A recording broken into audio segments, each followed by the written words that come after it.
All right, welcome back. This is the 1500 round update on my new Pop Mountain Arms 1911 and 45 ACP. So I did a quick workup with this pistol, and then went to Western States Single Stack Championship.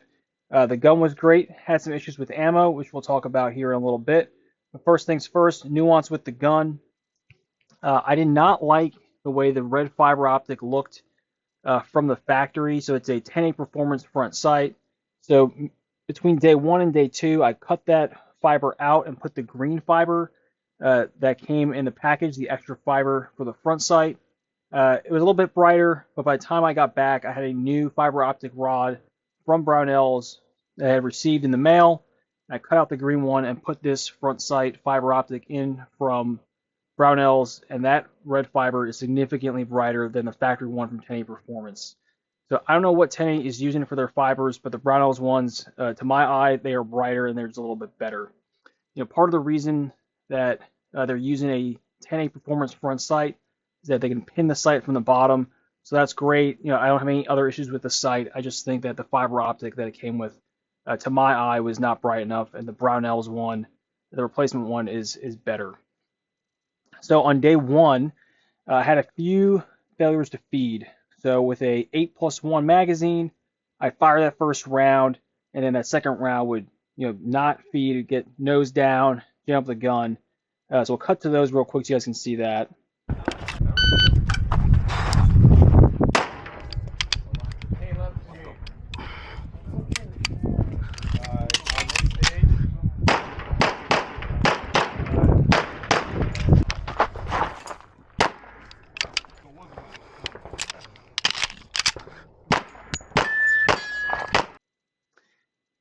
So you saw those, obviously very frustrating. So I decided, hey, you know what? It's probably my fault. I'm going to clean these mags tonight, clean this gun, and we'll go from there. The gun was clean, right? So I look at a match, right? This match was about 300 rounds total. I shoot more than that in one training session, so the cleanliness of the gun, not really an issue. Maybe it's the magazines. I went through all the magazines, ran a brush through every single one of them. So I took 12 magazines apart and cleaned them. And then the next day, I did two things differently to eliminate variables, and that's a key thing here, guys, is eliminating variables.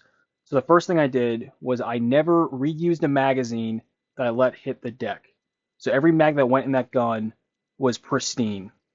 The second thing I did to eliminate variables was I never reused a round. So if I ejected this last round after shooting the stage and picked it back up, it did not go back in the gun.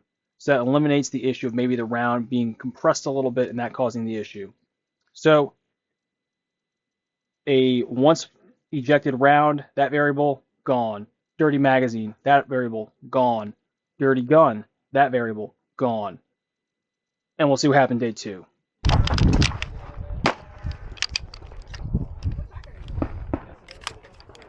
So very frustrating, especially on a fixed time stage where I just lost a ton of points because the gun locked up on me.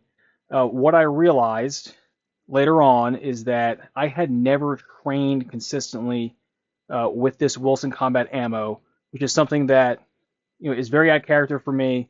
But what I did was I would load a mag, I'd shoot the mag to group, I'd shoot the mag to chrono the gun, everything's fine. However, I never really pushed the ammo with that pistol like 8+1 configuration. I never shot a stage with it, never shot a match with it. So those issues never came to light. The Speer Lawman 230 grain, this ball ammo, is perfect. I have no issues with it ever. I did my entire tramp with this gun, so I shot about 1,200 rounds through this pistol before the match with Speer Lawman in all conditions with zero issues. So to me, what's the variable that's causing problems?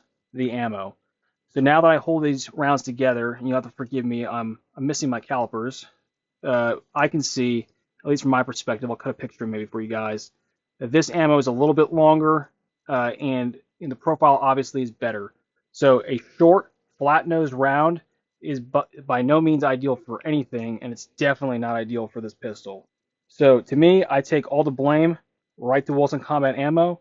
Like, this is not the way you should be making a bullet for any gun. Right? I don't know why you would take a round that you want for competition and make it like this if it still weighs 230 grains. Very weird to me. My other disappointment with this ammo is that when I went to chrono, it was only a power factor of 10 less than my speeder lawman ammo. So when you buy ammo for a match like this, you want it to be just over major power factor, and this was significantly over major power factor. So I don't know why I would have bought this ammo if it wasn't getting, a significantly softer shooting experience than the ball ammo that I started out with. So bottom line, the Wilson 230 grain competition stuff, to me, it's unreliable. It is not as soft shooting as it should be for what it is. So there's no point to it for my ammunition stores. And I would encourage you guys to not buy this ammunition. I still have about 100 and something rounds left of it. I'll shoot it in practice. I'll shoot some bullseyes with it.